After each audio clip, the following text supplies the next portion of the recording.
The Thompsons had recently installed a Ring doorbell camera in their suburban home, hoping to add an extra layer of security. But what began as a safety measure soon turned into a source of unease. One chilly autumn evening, the doorbell rang, and Mr. Thompson hastily checked the live feed on his phone. To his confusion, the screen displayed only the empty porch, bathed in the soft glow of the porch light. No one was there. Strange, he muttered, dismissing it as a glitch.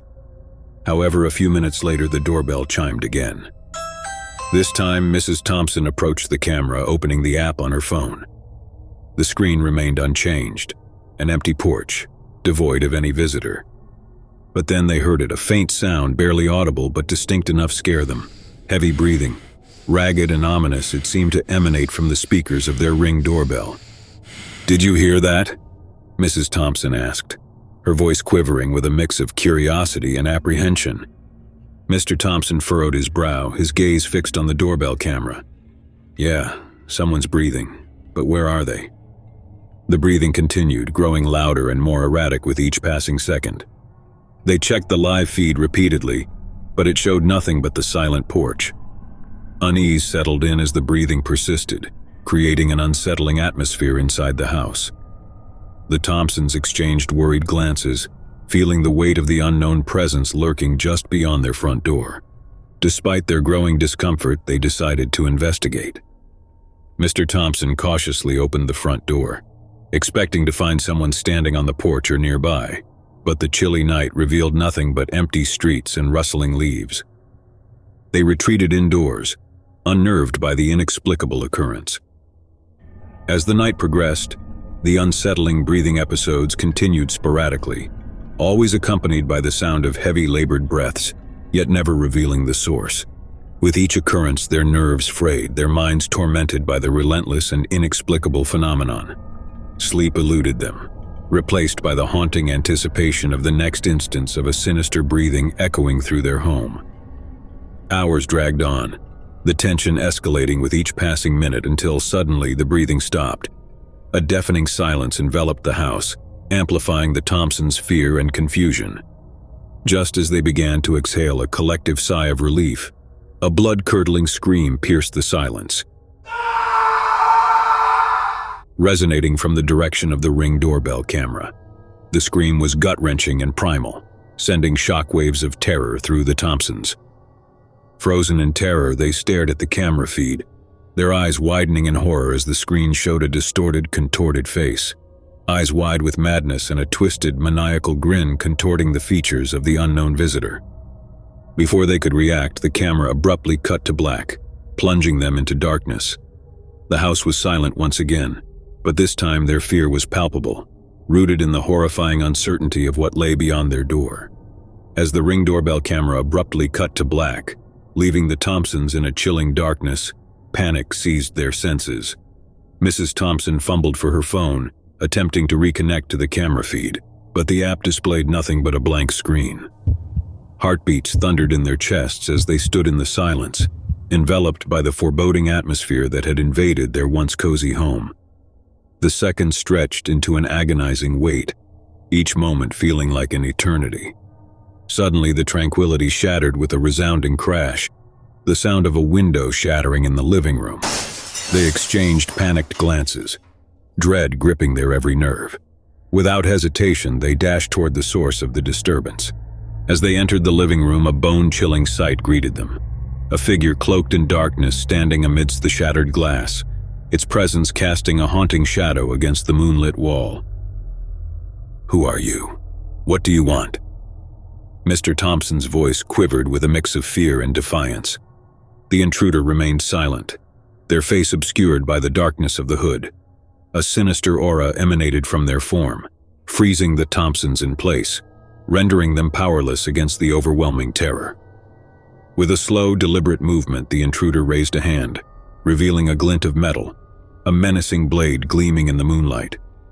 The Thompsons recoiled, their minds racing with a chilling realization they were facing imminent danger. A cacophony of emotions surged within them, fear, desperation, and a futile attempt to comprehend the inexplicable nightmare unfolding before their eyes. Their frantic attempts to reason with the intruder were met with a cold, unyielding silence. Time seemed to stand still as the intruder inched closer, the glint of the blade dancing ominously in the light. The Thompsons backed away, their backs against the wall, the echoes of their racing heartbeats drowning out all other sounds. In a sudden burst of movement, the intruder lunged forward, the blade flashing with deadly intent. A gut-wrenching scream tore through the night, but the source was unclear. Was it the Thompsons or the intruder?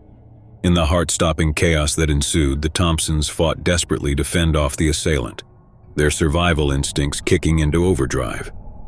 A struggle ensued. A harrowing battle between life and death played out in the confines of their home.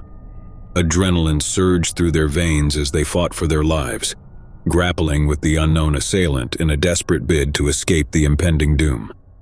But the intruder seemed unrelenting, driven by a chilling determination that transcended reason. Amidst the chaos and terror, the Thompsons' world narrowed to a single instinct: survival. With a surge of strength born from sheer desperation, they managed to break free, darting towards the front door. Their pounding footsteps echoed through the house as they raced toward the escape that lay beyond the threshold. As they flung open the door, relief and hope flickered briefly within them, only to be shattered by the shocking sight that awaited them outside. A sinister congregation of hooded figures stood on the porch, surrounding the house in a dark display of silent malevolence. The chilling realization dawned upon the Thompsons. The horror they faced was not a singular event, but part of a hauntingly orchestrated nightmare. Before they could comprehend their dire predicament, the assailant caught up, their menacing presence casting a long, ominous shadow over the Thompsons. In a final horrific moment, the blade struck, and darkness consumed the Thompsons, their anguished cries echoing through the desolate night. A night eternally shrouded in unanswered questions and unimaginable terror. Story 2. It was a typical evening in the serene neighborhood of Maplewood. The sun had dipped below the horizon, casting elongated shadows across the houses.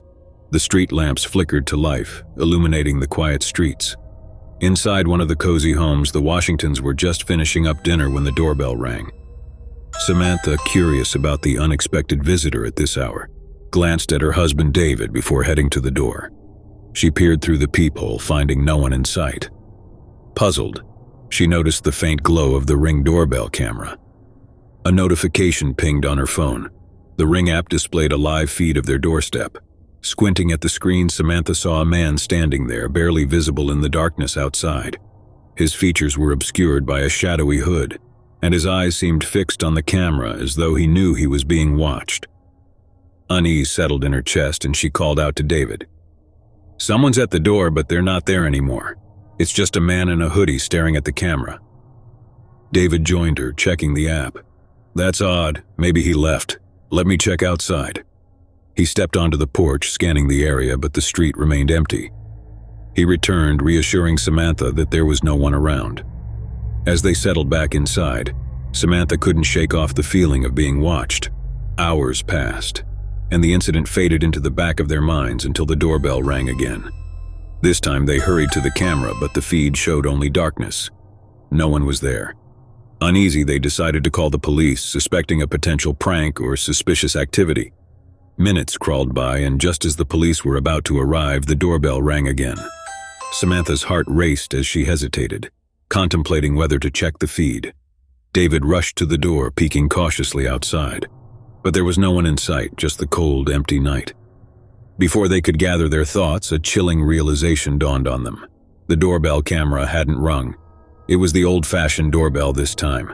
A cold feeling ran down Samantha's back. The unease escalated into fear. They exchanged nervous glances, their minds racing with uncertainty and dread. Something was terribly wrong. Their unease turned into terror when they heard faint scratching noises coming from the front door. It was as if someone was dragging their fingernails along the wood, creating a scary symphony of dread. Suddenly, the scratching ceased, replaced by a haunting silence that echoed through the house. Samantha and David exchanged a fearful glance, frozen in place, their minds consumed by fear and uncertainty.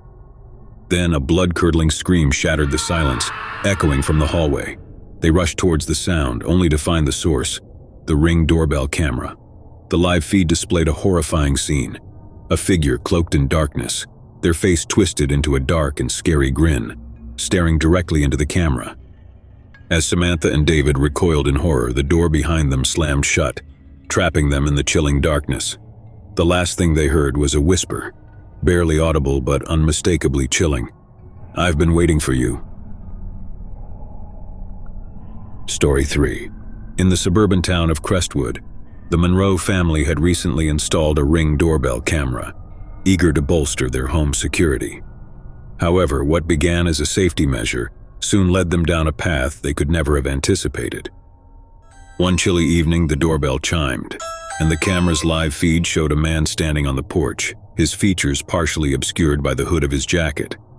Mrs. Monroe peered at the screen, recognizing the man as someone she'd seen on the news, the face of a notorious criminal who had been on the run for weeks. Panic seized her momentarily, but she hesitated, uncertain of what to do. The man glanced directly at the camera, an unsettling grin playing on his lips. His presence creeped them out. "Who is it, dear?" Mr. Monroe asked, noticing his wife's apprehension. "It's nobody," she lied, not wanting to alarm her family. "Maybe just a salesman." Despite her unease, Mrs. Monroe found herself hesitantly pressing the button to unlock the front door. The man stepped inside, his demeanor oddly calm, belying his criminal notoriety. "I need help," he said, his voice carrying a sense of calmness that sent a cold feeling through the room. Mrs. Monroe's heart raced, unsure of how to react. Her instincts told her to call the authorities, but the man's presence rendered her momentarily paralyzed. "Please," he pleaded, his eyes meeting hers. "I'm not what they say. I need shelter." The tension hung thick in the air as Mrs. Monroe exchanged uncertain glances with her husband. They wrestled with the conflicting emotions of fear, sympathy, and an unsettling sense of obligation. Against their better judgment, they allowed the man inside, albeit with cautious trepidation. His presence seemed to cast a pall over the once welcoming atmosphere of their home. As the night progressed, a strange unease settled in. The criminal, whose name they dared not utter, stayed in their guest room. His occasional glimpses and cryptic remarks kept the Monroes on edge, trapped in a constant state of discomfort and anxiety. The atmosphere grew increasingly oppressive, suffocating the family in a cloud of fear and uncertainty. Mrs. Monroe couldn't shake off the unsettling feeling that they had made a grave mistake letting the wanted man inside their home. The man's behavior grew increasingly erratic, his demeanor shifting from pleading desperation to unsettling calmness. It was as if he reveled in the discomfort of his hosts, relishing their unease. As the night wore on, the family attempted to maintain a semblance of normalcy, but the criminal's presence loomed like a menacing shadow, staining their once tranquil haven. In a moment that shattered the fragile facade of normalcy, the man disappeared from his room, leaving behind a cold silence. Panic surged through the Monroes as they frantically searched the house, their hearts pounding with dread. The sickening realization dawned upon them. He was nowhere to be found. They were trapped in a house with a known criminal, his intentions unknown and terrifying. Their frantic search ended abruptly when they stumbled upon a grisly sight in the basement. The man standing amidst a sinister display of newspaper clippings and photographs, all detailing his heinous crimes. Before they could react, the man turned to them, his eyes void of remorse, consumed by a chilling madness that sent terror coursing through the Monroes' veins. In a swift, horrifying moment, he lunged forward, his intentions unmistakably clear. The Monroes' screams pierced the night, echoing the horror of their last moments, a night forever stained with the terror of trusting a stranger.